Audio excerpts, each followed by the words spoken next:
Good evening from New York. I'm Chris Hayes. Donald Trump wants to be a king. It's the best explanation for everything he's been doing just in recent days. Just look at what he's doing right now to the White House. That is, of course, the people's house. It's our house as Americans, as citizens. There it is. The residence of every president since John Adams in 1800. And that is more destruction the White House has seen since the troops for the British crown burned it down the War of 1812. Trump wants the White House to be a kingly palace, and so he is doing his own renovation. He's ripping up the East Wing to build a grand gilded ballroom unilaterally. No one in Congress was asked to appropriate funds for this. In fact, when I saw the plans announced, I assumed they'd smuggled it into the one big beautiful bill because, of course, they could have done that. They could have gotten congressional authorization. But no one even got a say.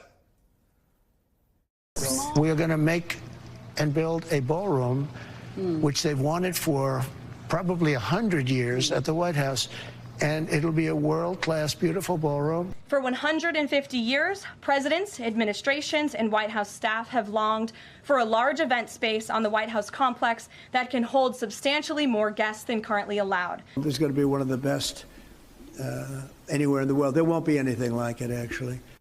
I mean, it was pretty big before. We seem to do okay as a country with it. Trump announced he was going to do that at the end of July. It was set to cost $200 million, which he said he would get from private donors, including Comcast, the current parent company of our network.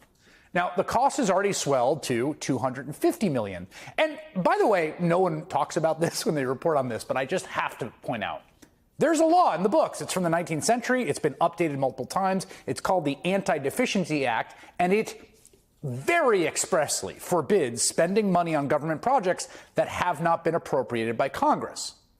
Like, pretty black and white. So it's truly not clear this is at all legal. Trump also claimed that the new construction would not interfere with the existing structure. Well, he lied. Less than 3 months later, there are excavators tearing down the existing structure. And not just like cosmetic facades being removed. The entire eastern side of the White House is just gone, demolished. All, we should note, in the middle of a government shutdown, while more than 1 million civil servants go without pay.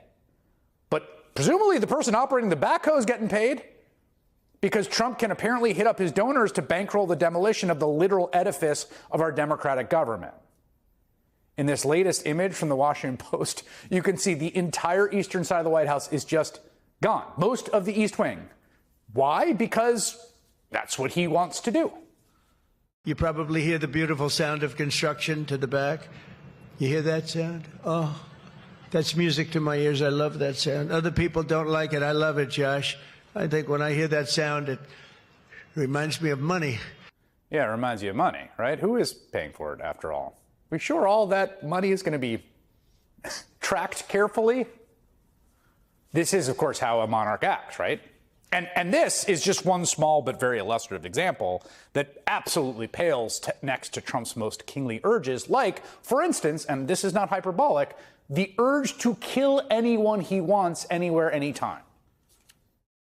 President Trump also shared video of the strike on the submarine that he says was carrying a large amount of fentanyl. He said the attack killed 2 people on board the vessel, while 2 others survived. This was at least the 5th strike the Trump administration has carried out in international waters against alleged drug traffickers. Critics have argued the strikes are illegal and circumvent due process laws, but President Trump has vowed to continue them.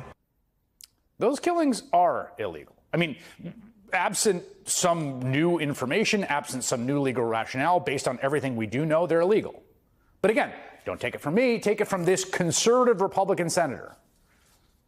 Do you believe that these strikes against these suspected drug boats are legal? No, they go against all of our tradition. You know, when you kill someone, you should know if you're not at war, not in a declared war, you really need to know someone's name, at least. You have to accuse them of something. You have to present evidence. So all of these people have been blown up without us knowing their name, without any evidence of a crime. Yeah, that's extrajudicial killing.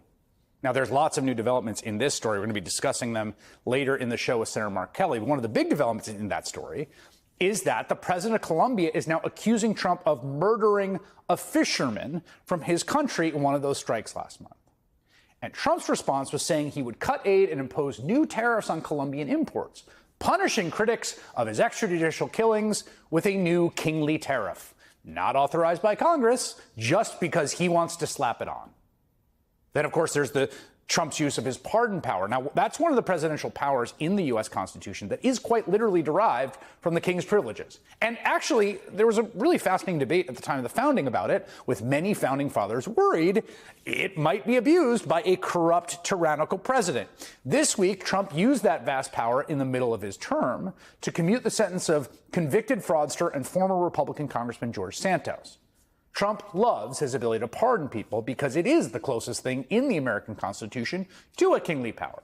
And he's always reminding people he can exercise that privilege without restraint, even for, say, convicted child sex traffickers. Ghislaine Maxwell serving 20 years in prison for sex trafficking.